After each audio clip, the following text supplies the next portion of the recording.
Hello everyone, how are you? This is Dr. Chavigar. Welcome to my channel Krishna Institute of Law. आज की video में हम study करेंगे कि political science का मीनिंग क्या है और इसका नेचर क्या है। नेचर का मीन्स कि पॉलिटिकल साइंस को हम साइंस कहें या आर्ट कहें या पॉलिटिकल साइंस दोनों ही है कि ये साइंस भी है और ये आर्ट भी है। तो सबसे पहले हम देखते हैं कि पॉलिटिकल साइंस का मीनिंग क्या है। देखिए, पॉलिटिकल साइंस दो वर्ड से मिलके बना है, एक पॉलिटिकल एक साइंस। तो ये जो वर्ड पॉलिटिकल है ये एक ग्रीक वर्ड पॉलिस से लिया गया है। किससे लिया गया है? ग्रीक वर्ड पॉलिस से। तो पॉलिस का मीनिंग होता था सिटी या फिर कोई स्टेट, जिसे आप कह सकते हैं कोई नगर या फिर कोई राज्य।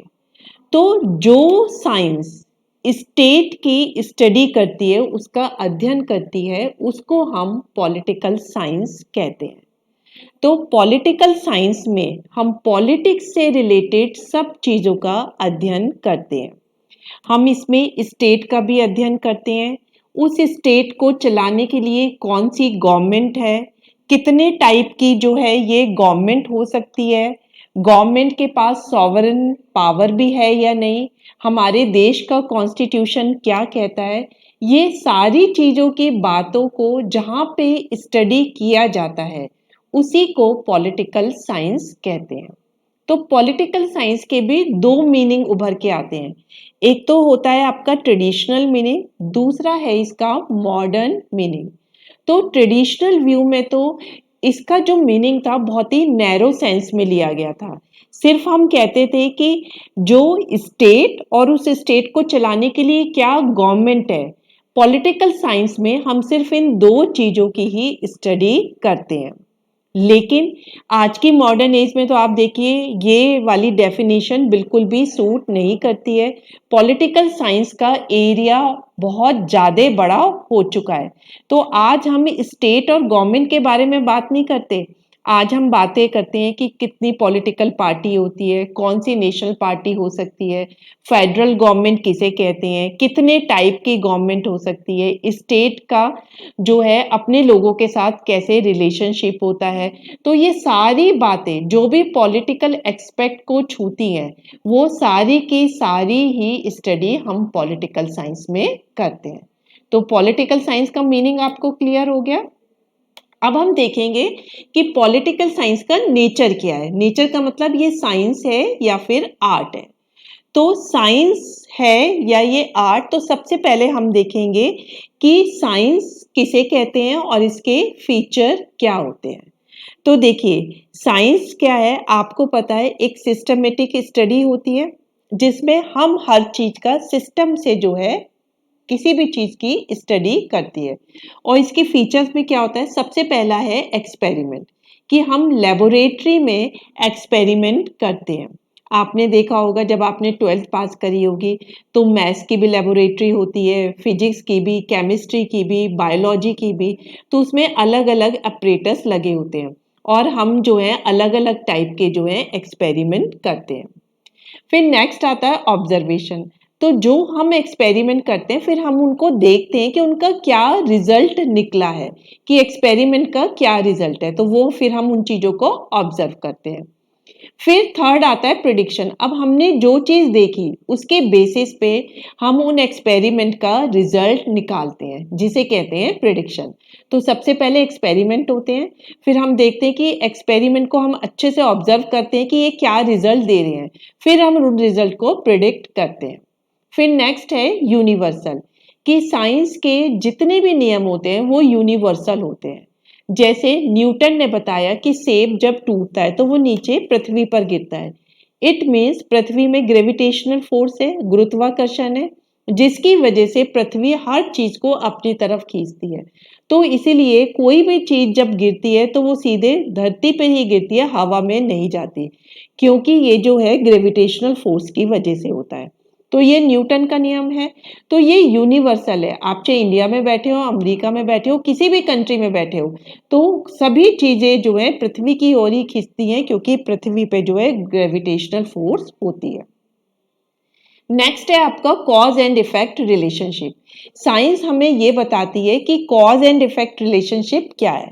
जैसे साइंस हमें बताती है कि राइस की खेती के लिए ज़्यादा पानी चाहिए, अगर बरसात अच्छी होगी तो राइस का प्रोडक्शन बहुत अच्छा होगा। तो ये कॉज एंड इफेक्ट रिलेशनशिप हो गई कि जहाँ पे बारिश ज़्यादा होती है वहाँ पे धान की खेती जो है अच्छी होती है। उसी तरह से साइंस हमें बताती है कि राजस्थान जैसे एरिया में जहाँ पे बारिश कम होती है तो वहाँ पे ऐसे पेड़ पौधे उगते हैं कि जो कि बिना पानी के भी काफी टाइम तक रह सकते हैं। तो ये सब चीजें कॉज एंड इफेक्ट रिलेशनशिप हमें साइंस बताती है। तो साइंस के अगर ये फीचर पॉलिटिकल साइंस में है तो पॉलिटिकल साइंस भी साइंस है, अदरवाइज वो साइंस नहीं है।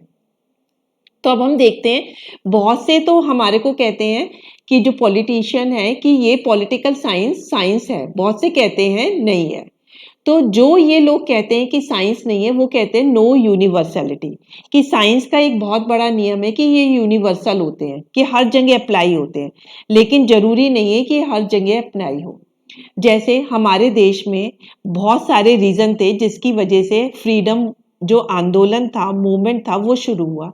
तो जिन फैक्टर की वजह से हमारे देश के लोगों ने अपनी फ्रीडम मूवमेंट शुरू हुआ किया था, जरूरी नहीं है वो फैक्टर किसी दूसरी कंट्री में भी एप्लीकेबल हो।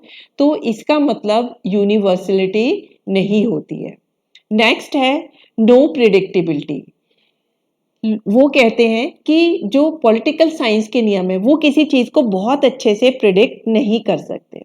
फॉर एग्जाम्पल, लोगों को लगता है कि भाई देश को वही चलाने वाला पीएम होना चाहिए जो लॉ एंड ऑर्डर ज्यादा बनाए, लेकिन कभी कभी हम देखते हैं कि वो पीएम बन जाता है जो कि अपनी उद्घोषणा में विकास की बातें ज्यादा करता है।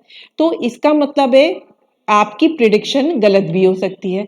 और कभी कभी हम सोचते हैं कि विकास के ऊपर जो है गवर्नमेंट की पार्टी बनेगी, लेकिन हम देखते हैं वो पार्टी बनती है जो लॉ एंड ऑर्डर ज्यादा प्रेफरेंस करती है।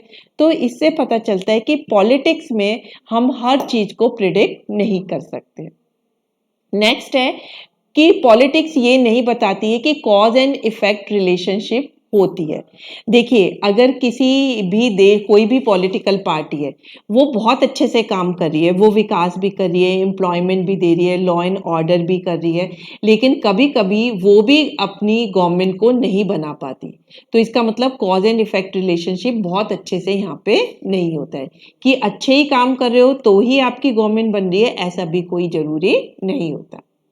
नेक्स्ट है कि इसमें हम एक्सपेरिमेंट किसी लेबोरेटरी में नहीं कर सकते, कि साइंस में जो भी एक्सपेरिमेंट होता है उसकी एक लेबोरेटरी होती है, जैसे फिजिक्स की लेबोरेटरी, केमिस्ट्री की लेबोरेटरी। लेकिन पॉलिटिकल साइंस में तो ऐसी कोई लेबोरेटरी नहीं है, उनके लिए तो पूरा स्टेट, पूरा देश ही लेबोरेटरी है। तो यहाँ पे कोई एक फिक्स लेबोरेटरी नहीं होती। नेक्स्ट है नो न्यूट्रलिटी एंड ऑब्जेक्टिविटी, कि साइंस के नियम में कोई भी पार्शनलिटी नहीं होती। जो एक्सपेरिमेंट के रिजल्ट होते हैं हम उन्हीं को मानते हैं।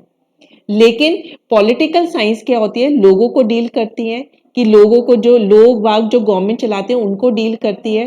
तो जब ह्यूमन फैक्टर होता है तो हम हर चीज को बिल्कुल बिना पार्शनलिटी के हर चीज कर ही नहीं सकते। थोड़ी बहुत सब्जेक्टिव फीलिंग, थोड़ी बहुत जो है पार्शनैलिटी आई जाती है। तो साइंस की तरह से पॉलिटिकल साइंस में कोई न्यूट्रलिटी और ऑब्जेक्टिविटी नहीं होते। तो ये जो व्यक्ति हैं ये कहते हैं कि पॉलिटिकल साइंस जो है साइंस के किसी भी फीचर को पूरा नहीं करता है, इसलिए पॉलिटिकल साइंस साइंस नहीं है। तो इससे पता चलता है कि पॉलिटिकल साइंस साइंस के फीचर तो नहीं करता है। तो एक तरीके से ये फिजिकल साइंस या एग्जैक्ट साइंस नहीं है, लेकिन पॉलिटिकल साइंस एक जो है सोशल साइंस है। सोशल साइंस का मतलब है ये लोगों की प्रॉब्लम को देखती है और उनसे रिलेटेड पॉलिटिकल एस्पेक्ट को देखती है। तो जैसे सोशोलॉजी, हिस्ट्री, इकोनॉमिक्स आपके जो है सोशल साइंस है, उसी तरह से पॉलिटिकल साइंस एक एग्जैक्ट साइंस ना होके एक सोशल साइंस होती है। तो अब हम कह सकते हैं कि पॉलिटिकल साइंस एग्जैक्ट साइंस नहीं है, लेकिन ये एक सोशल साइंस है। अब लास्ट में हम देखेंगे क्या पॉलिटिकल साइंस आर्ट है। देखिए, सबसे पहले तो आप समझिए आर्ट का मीनिंग क्या होता है। आर्ट का मीनिंग है कि हम किसी काम को कितने अच्छे ढंग से करते हैं। देखिए, काम तो हर कोई करता है, हर टीचर पढ़ाता है, लेकिन कोई-कोई टीचर इतने अच्छे ढंग से पढ़ाता है कि बच्चे को एकदम से ही उसके पढ़ाया हुआ समझ में आ जाता है। तो इसीलिए कहा जाता है कि टीचिंग एक आर्ट है, कि पढ़ाना हर एक को आता है, लेकिन फिर भी जो है आपको हर कोई नहीं पढ़ा सकता है। तो इसी तरह से पॉलिटिक आर्ट में क्या होता है, हम किसी काम को कितने अच्छे ढंग से कर सकते हैं। तो हम पॉलिटिकल साइंस में देखते हैं कि ये चीजें होती है। आप देखते हैं कि जो भी गवर्नमेंट होती है वो ये देखती है कि हमें अपनी स्टेट को कैसे अच्छे से रन करना है, ताकि जो है हम हर बार गवर्नमेंट बनाए, कि हमें देश का विकास भी करना है, हमें गरीबी भी दूर करनी है, हमें एम्प्लॉयमेंट भी देना है, हमें वोटर को भी लुभाना है। तो ये आर्ट से ही पॉसिबल होता है, क्योंकि जो अच्छे से इस आर्ट को अप्लाई करती है, वोटर के दिल को लुभाती है, वही पार्टी जो है फिर रूलिंग पार्टी में आती है। इसीलिए आपने देखा होगा हर पॉलिटिकल पार्टी अपने तरीके से जो है वोटर को लुभाने की आर्ट करती है। बहुत से लोग कहते हैं कि हम आपको एम्प्लॉयमेंट देंगे, बहुत से कहते हैं कि हम आपको पक्के घर बनवा के देंगे, बहुत से कहते हैं आपको पूरे 24 घंटे बिजली मिलेगी, बहुत से कहते हैं हम आपके बिजली का बिल जो है माफ कर देंगे। तो इस तरीके से हर पॉलिटिकल पार्टी की अपनी एक आर्ट होती है, जिससे कि वो वोटर्स को जो है अच्छे तरीके से अपने इन्फ्लुएंस में ले सके। तो इन चीजों को देखते हुए हम कह सकते हैं कि पॉलिटिकल साइंस आर्ट है।